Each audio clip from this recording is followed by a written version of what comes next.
दंडवत गोविंद गुरु बंदो अभिजन सोए। पहले भय प्रणाम तिन नमो जो आगे होए। गुरु को कीजे दंडवत कोट कोट प्रणाम। कीट न जाने ब्रंग कोयो गुरु करे आप समान। सत साहेब। हाँ तो श्रोता बंधु, आज मैं आप लोगों के सामने अमर सिंह बोध का सारांश यही प्रसंग रखने का प्रयास अभी मजा आएगा ना भिड़ो।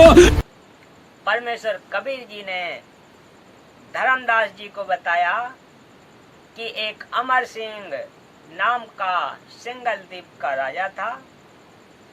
अमरपुरी नाम की नगरी उसकी राजधानी थी। हे धर्मदास, मैं सत्य पुरुष की आज्ञा के अनुसार मृत्यु लोक काल लोक में आया। धर्मदास जी मन ही मन कह रहे थे कि आप स्वयं सब लीला कर रहे हो, मैं तो आपको दोनों रूपों में देख चुका हूँ। परमात्मा ने कहा कि एक अमर सिंह नामक राजा अमरपुरी राजधानी में रहता था। वह पुण्यात्मा है, परंतु भगवान भूल गया है। आप जाओ, उसका कल्याण करो। कोई बालक भी नाम ले, उसे भी दीक्षा देना। स्त्री नाम ले, उसे भी नाम देना। हे धर्मदास, मैं अमरपुरी नगरी में गया। राजा ने अपनी कचहरी लगा रखी थी। मैं राजा के महल के मध्य में बनी ड्योढ़ी में पहुंच गया। उस समय मैंने अपने शरीर का 16 सूर्यों जितना प्रकाश बनाया। राजा के महल में अनोखा प्रकाश हुआ। राजा को पता चला तो उठकर महल में आया। मेरे चरण पकड़कर पूछा कि क्या आप ब्रह्मा विष्णु शिव में से एक हो या परब्रह्म हो। मैंने कहा कि ब्रह्मा विष्णु शिव तथा परब्रह्म से भी ऊपर के स्थान सतलोक से आया हूँ।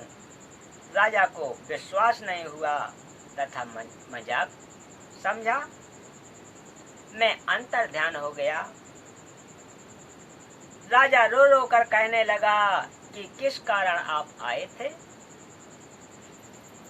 क्यों अब चुप छुप गए। 10 दिशाओं को खोज रहा हूँ। 5 दिन तक राजा विलाप करता रहा। 5वें दिन मैंने स्वयं आकर पानी से उसका मुंह धोया। मैं फिर उसी प्रकाशमय शरीर में प्रकट हुआ था। राजा ने चरण लिए तथा कहा कि यदि आप अब की बार हे परमात्मा आप चले गए तो मुझे जीवित नहीं पाओगे। मैंने राजा को बताया कि आप पूर्व जन्म के पुण्यवान हो, परंतु वर्तमान में कोरे पाप कर रहे हो। यह राज्य तथा जीवन और जवानी सदा नहीं रहेगी। पुनः पशु पक्षी का जन्म प्राप्त करोगे, इसलिए भक्ति करो। राजा ने कहा कि मैं भगवान विष्णु की भक्ति करता हूँ। मैंने 101 विष्णु जी के मंदिर अपने राज्य में बनवा रखे हैं। प्रत्येक में पुजारी छोड़ रखे हैं। उनका सर्व खर्च देता हूँ।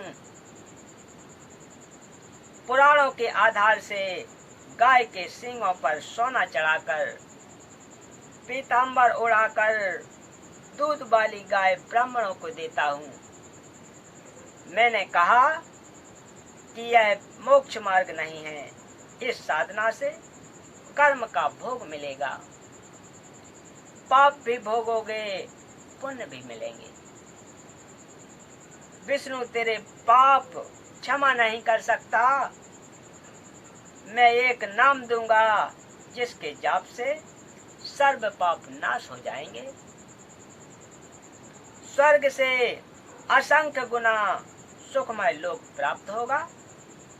राजा को विश्वास नहीं हो रहा था, परंतु मृत्यु का डर तथा पशु पक्षी के जीवन से डरकर दीक्षा लेने की ठानी और मेरे शरीर का तेज देखकर प्रभावित होकर रानी को बुलाने गया, जो 7वीं मंजिल पर महल में थी। पहले तो रानी ने कहा कि जो आप बता रहे हो कि विष्णु जी से ऊपर पूर्ण परमात्मा है,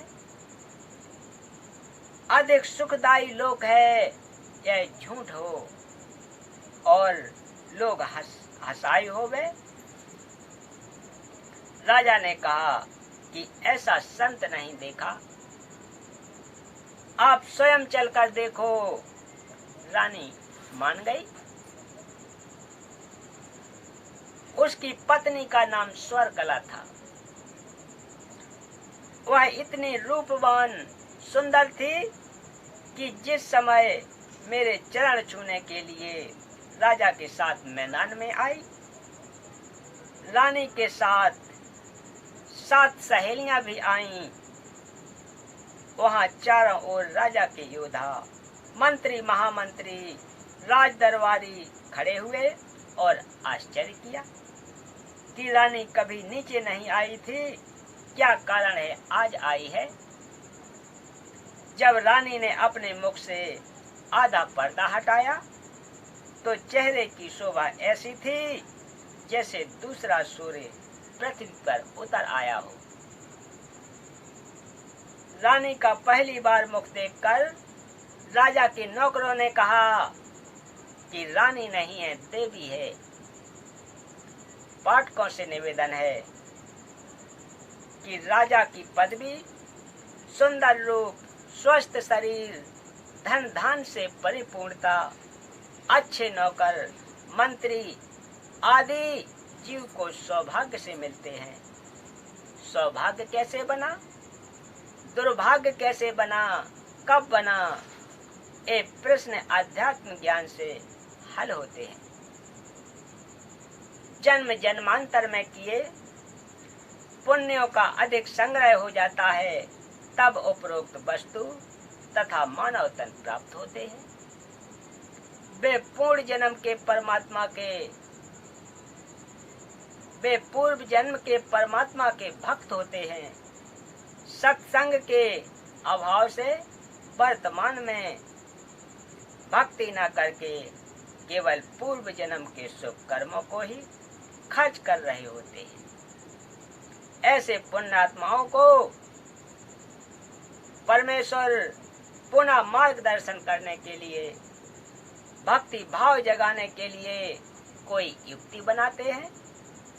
ऐसी पुण्यात्माओं में एक विशेषता होती है कि वे भले ही उच्च अधिकारी या राजा हों, परंतु परमात्मा की चर्चा उन्हें विशेष अच्छी लगती है।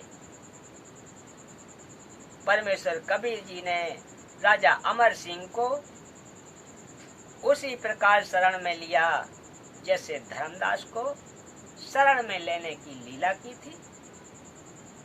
राजा रानी ने दीक्षा ली, मुझे सिंहासन पर बैठाया और मेरे चरण धोकर चरणामृत बनाया।